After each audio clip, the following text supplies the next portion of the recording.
Good morning, everyone, and welcome to the newspaper review segment right here on TVC Breakfast. My name is Nelson Eta, and again today I'm being joined by two gentlemen, Etoma Edu and Ibrahim Shita. I think I'm the only gentleman here. Both of you are not gentle. I wonder to see you. That's the kind of statement another person should have said, not you. Oh, really? Oh, yeah. Okay, so I'm just wondering why he had to take that for us. we won't have to wait for the other person to say it before I say it. Well, maybe. Let's quickly begin with the Nation newspaper this morning. And might I put out first off, Etoma, we're living in a very wonderful time in our country today. Oh, yes. Oh, yes. A senior journalist told me, I think about 3 years thereabout ago, that he said, don't worry, stories will always happen every day. Every day. And that's what we're seeing. Ibas assumes office, warns against sabotage and disorder. Wonderful one. Police raised death toll in Abuja gas tanker explosion to 10. And we see Nnamdi Kanu's trial begins afresh after 3 years. Southwest spends 800 billion monthly on cow meat. I'm really concerned about this one. Maybe the Southwest will also begin to consider, having their own ranch as well. 800 billion naira, that's a lot, Ibrahim. When I saw the story yesterday, they said we consume 10,000, cows in Lagos. And I was like, are we gluttonous in Lagos to that extent? It's expected. It's expected. Yeah, because of the population. Yes, the population is huge. And then the Yoruba people really love meat. They love different parts of it and all that. So let's play a little about it. I mean, there's cow, there's ram, and there's goat. Ibrahim, which one is your fave? No, I think I like white meat. So I do more of goat meat. Okay. Chicken, turkey, but not necessarily cow. When you get to a certain age in your life. Okay. Well, but we see Ibas has resumed office as the sole administrator of Rivers State. Etoma, maybe would have some level of peace and order, as he's saying here. Yes, I think he has, the very first statement he made is expected. He has to tackle the most serious thing, which is security. And then he made a statement to that. What he has done is to tell the Rivers people that, look, my biggest concern here is security. Yeah. So anybody that goes against it will have to contend with me. Oh, well, indeed, we wait to see, the result of his impact as a sole administrator of Rivers State at this moment. Brazilian firm bringing multi-million dollar investment to livestock sector. We're seeing that, and hopefully it will, translate to some very good. It's about time. We need anything that can be subsidized to be subsidized. Indeed. But that's what we'll leave it for the Nation newspaper. As we quickly move to the Punch this morning. Again, the conversation on Rivers emergency rule. But something right here, Fubara counters president's allegation. Remember yesterday, the Attorney General of the Federation, fingered him as being part of what happened. But Fubara is saying, no, I have no hands in this matter. And again, I was saying yesterday, if the investigation finally proves that he has a hand in it, it wouldn't be nice for him. But he's coming out already to say, no, I don't have anything to do with this. But, so I want to disagree with him because there are actually videos that are emerging, some things he had said before. When he said he was even trying to work with the State House of Assembly, and they're not. But say, I'm even the one as the governor that allowed them to even function in the first place. And if I don't want them to function, they are only existing because he's there. So, that's like taking the entire laws into your hand. What we know is that there is separation of power. There are three arms of government: the executive, the legislature, and the judiciary. So if you're functioning without the legislature, without one arm, then what kind of government are you running? About, is it 17 or 19 different allegations against him, which could probably have led to his impeachment and all of that. And pipeline also was busted under you.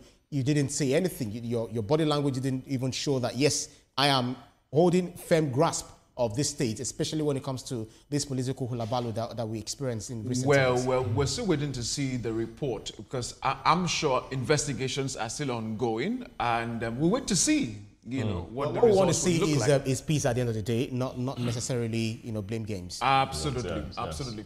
And we see right here, federal government panel reconvenes Monday over Naira for crude crisis. We took a story yesterday where the Dangote refinery, you know, is trying to sell petrol, as it were, in dollars. And there's a panel, again, we talked about that yesterday, that has been set up. And so the panel will reconvene on Monday to settle this. And Dangote actually came out with a statement that says that we have realized that our Naira sales is not in parity with our dollar sales. And we have to stop selling to see what's wrong.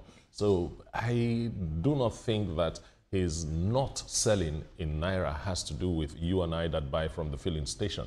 It has to do with the marketers. Indeed, indeed.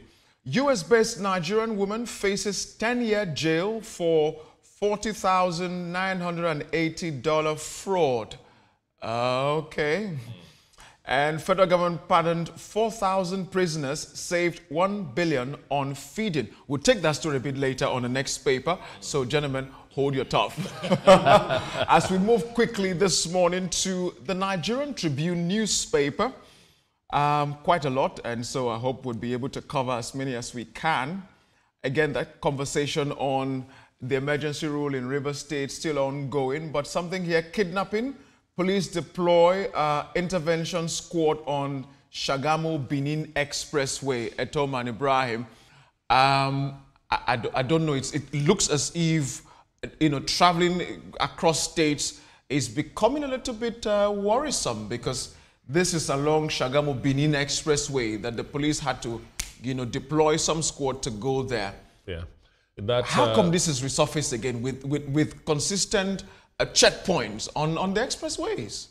You see, when a problem exists, a solution comes. You know, so the problem for the kidnappers was that security beefed up, you know, and somehow they found a way around it.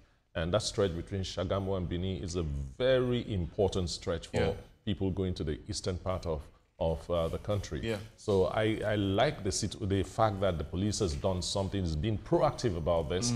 You do remember somebody came up and was telling us about the different camps, the number of camps we have all around the southwest. You know, so if the police has decided to take care of it, it is a good development, and I encourage it. And Ibrahim, we see a core member's 77,000 Naira allowance takes effect from March. This is according to the DG of NYSC. 77,000, that's some good allowance, you know? So when you see a copper, at the end of the month, bill the copper. Indeed. But it's good for the core members, you know, that they are having the 77,000 Naira. That's in adjustment to the economic realities of the country. Price of things have actually skyrocketed, even though they are now finding their way back, but not exactly the way they used to be. So, well, it's good one for the federal government as well as the, what do we call them? Core National members Youth as Service. well. Yeah. Ibadan Stampede, or your government withdraws case against Naomi, Ariomi, and principal. I think it's a good way to go at the end of the day. But then you recall that 35 people lost their lives at Islamic High School in Ibadan, Bashoron. That was even a school that I taught when I was a core member. Oh. Yeah. So. But you didn't collect 77,000. but I hope that the intention was different from the outcome. Absolutely. So, absolutely. But I hope this, one way or the other, they'll find a way to get a closure for the bereaved. You know, it was a sad story, but let's just move on from here and learn the lessons. But the most important thing, to learn how to organize such an event if it happens anywhere, you know, in the country. But that's what we'll let it off as we quickly move to the news direct this morning. And we see right here, again, on fake drugs. NAFDAC uncovers fake Big Bull rice. Arrests one in Rivers. Now, this is not drug now, this is rice. Is that fake rice? That's exactly what I wanted to ask. You know, there was a time it was peddled around that we had plastic rice. Rubber rice. Why would anybody think of that? My God. Just for profit? What about the lives that will be lost? Fake rice. I pray I don't buy it. That's the thing. I guess what they're trying to say is Big Bowl, I think is made by Chi. Yes. They do more of local rice.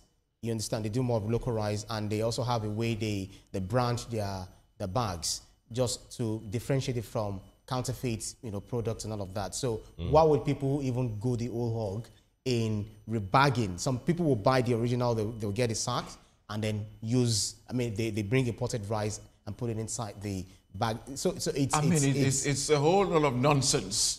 Frankly, it's fraud. At the detriment of the lives of people. Yeah, if you are putting real rice in the wrong bag, it's different than when you are putting bad rice in the wrong bag. So I just hope this doesn't escalate. Well, thankfully, again, NAFDAC is on top of this, as they always do. So it's not only Big Bowl rice, there are other bags of rice that were affected. But that's what we laid off for the News Direct as we quickly make our way to the Guardian newspaper this morning. And I see right here a very wonderful one, gentlemen. Thrones for hire.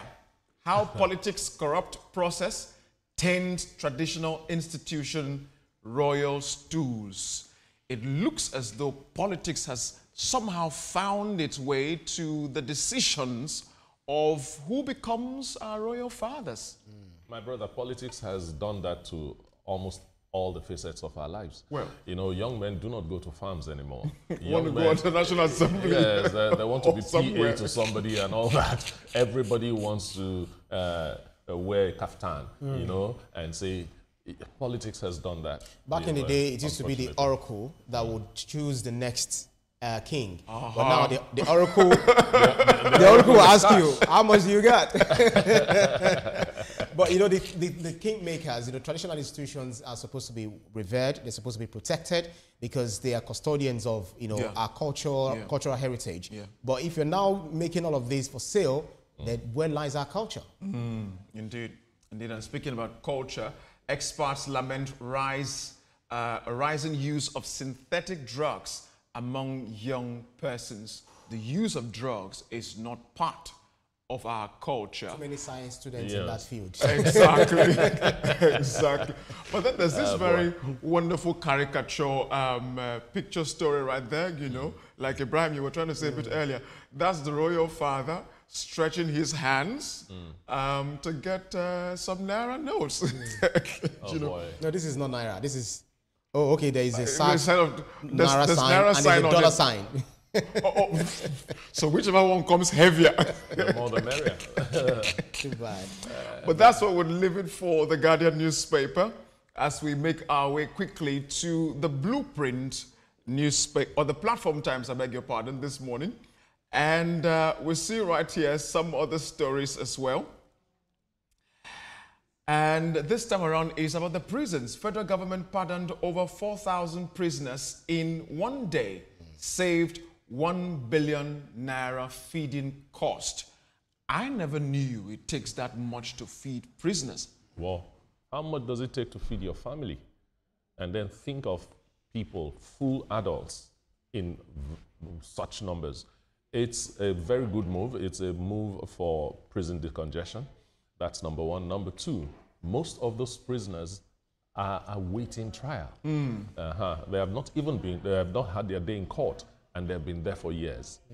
So when you pardon people like this, especially those who have been there longer than they would have been if they were found guilty and sentenced, we've had so many stories of people like that. So it's one decision that has taken care of two big problems. Indeed, indeed. Decongesting the prison and as well as give them freedom. Yes. It will also help curb corruption because if you know the quality of food that some of these prisoners get, it's not exactly what the government has paid for. So the warders, those who are supposedly taking care of the prisoners, some of them, one way or the other, are racketeer. So I believe this will further call for accountability. So exactly why I'm questioning the 1 billion naira used to feed them. I mean, are they eating, you mentioned turkey earlier. Or cow leg and having fun. No, it's not. It's just that a lot of editings happen. Oh, yeah. Right. And we see something right here, a picture story of the president. This was on a courtesy visit in Delta State with the Asaba of Asaba. Professor Epiphany Azinge. This was at his palace. Wonderful one right there, you know. And then something right here that concerned me a little bit at home this morning when I saw that Nigeria drops to 105th in World Happiness Ranking. If like I said, we know they smile again. Oh boy. When I hear those rankings, I said, now who will help? You know, if we are happy or we are sad, so what? But with all the things that are happening in the country. Right. Yeah. If you're happy and you know, clap your hands. Just look for what makes you happy. Maybe we should go back to those days. Right, absolutely, because I mean, happiness is a personal thing. It's a personal thing, yeah. You can't help another person. And finally, we're going to our last newspaper, which would be the Blueprint newspaper this morning. And we see something right here. With $14 billion investments from India, others, Tinubu has made life easier for Nigerians. This is quoting the federal government. And Tunji Ojo says over 200,000 backlogs of passport applications cleared. Wonderful one right there. Country's image now redeemed abroad. This is according to Taga, the minister. And administration encouraging free speech and healthy opposition. Idris, Minister of Information. But I want us to harp on Tunji Ojo's efforts, you know, in that ministry to help Nigerians secure their passport. This is some heavy sigh of relief that is coming, you know, having not to queue that long any longer. Yeah, not to sound as if I am a wonderful fan of the gentleman.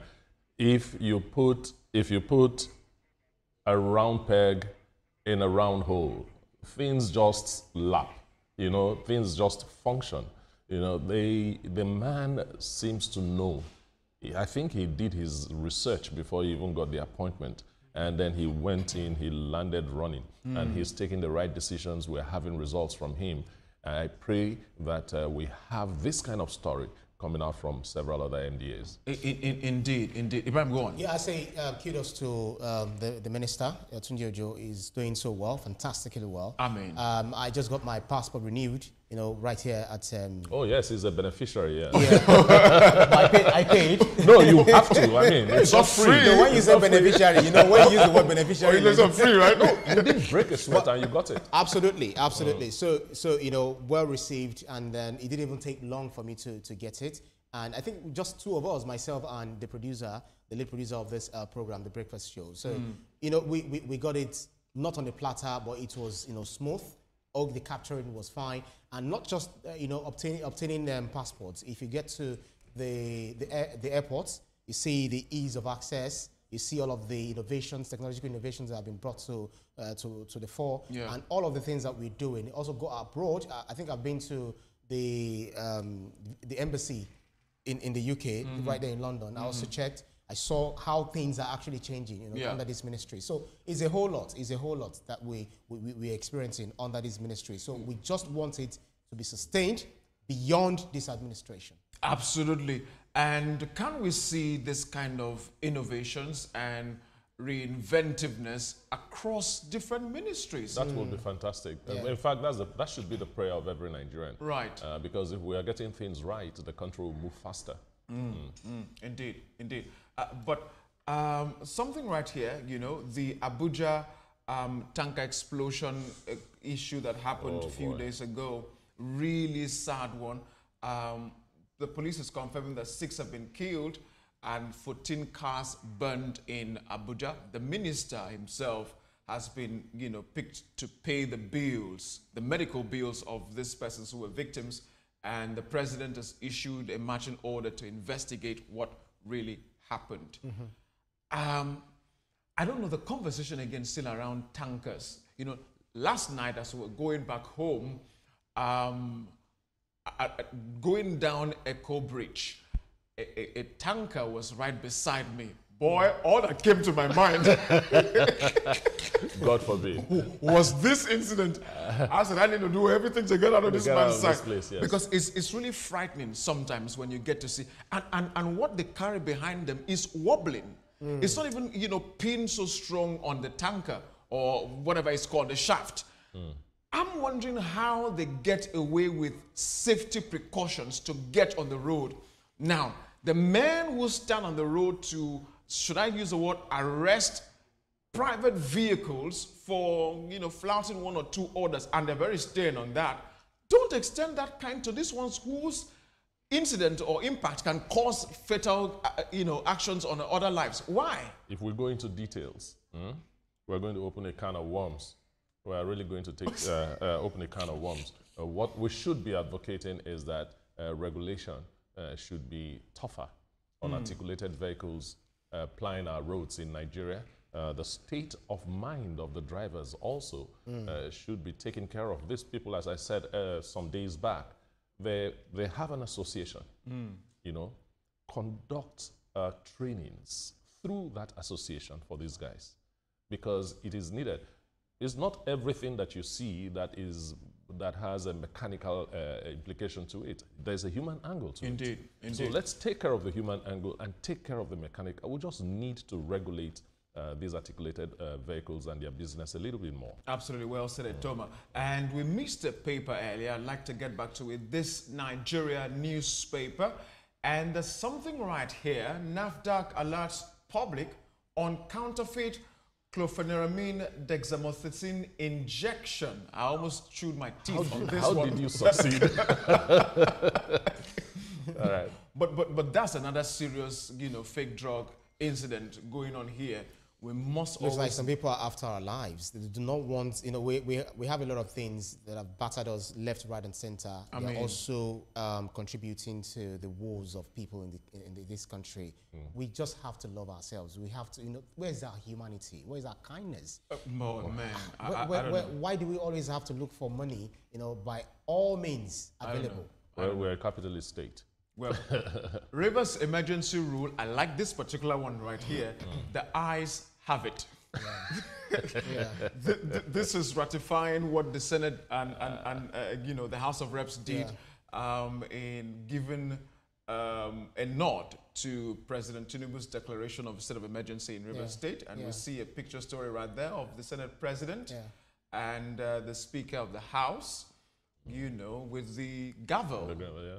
Yeah, they put it to a voice vote.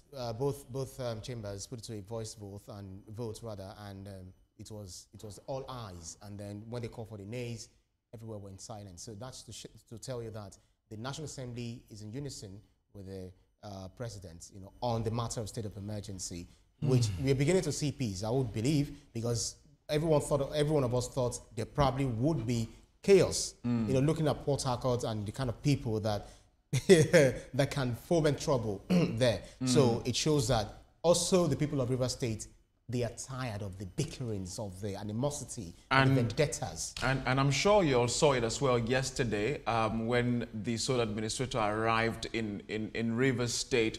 You know, I watched the welcome of him to, I remember, I've forgotten the name that the River State Government House is called. It's a very wonderful name because I've been there myself, you know, and welcomed into the house. And of course, he gave a broadcast last night, which we took on our program. You know, I'm just hoping that all will be well in that state, and the dividends of democracy will be delivered to the people, for which the governor said, you know, for the period where there was all this political debacle, the people have been suffering about this. Yes, because some things were stopped and all that. The man has arrived. He's made his first speech. Let's see how he backs it with action. Indeed. Yeah. Young adults most affected by Lassa fever. This is according to NCDC. I mean, I'm when I saw young adults. You know, no, don't worry, you're not young. Well, I like that note of satisfaction. You know. Yeah, so it's between 21 to 30 people that are affected, according to the NCDC. Okay. Yeah, so they're affected by because of poor sanitation, the environment that they live. They allow rats to fester around them, and they're not careful of the kind of food that they take. You know, imagine, you know, this thing, Lassa fever is contracted from the feces of infected rodents. So we just have to think of our sanitations, how we ensure that our environment is good, and the kind of food that we consume. So this is a wake-up call for all of us, because this outbreak is something that we must fight to the finish. Yeah. And I wish we had some conversation around sports this morning, Toma. The Super Eagles, have been doing quite a wonderful job in preparing for the battle ahead of 5 p.m. tonight. Rwanda. But then there's something I saw here. Seaman Lukman Chukwueze gets Chiles not to wreck Rwanda. The phrase is to wreck. Where are you? That's on the Blueprint newspaper, actually. So I'm wondering how that wreck is going to really happen. Okay. Yes. So we've faced Rwanda several times and we've never defeated them away from Nigeria. So now we're playing even in their own country in Kigali, 5 p.m. tonight, and we want to see Nigeria defeating Rwanda, crushing Rwanda, because if we don't, we are on the bottom top. So we do not want to crash out, because this will be the World Cup, which is being sponsored by jointly sponsored by US, Canada, and Mexico. So we want to be a partaker of it. We don't want to lose out. Okay, for a gentleman that doesn't like sports, you actually got some. No, you said it. Nigeria is my country, so that's patriotic of me. I remember yesterday you were banning the fact that we were the giant of Africa. There comes a wreck. Out to the giants. Oh, well, we are. Okay.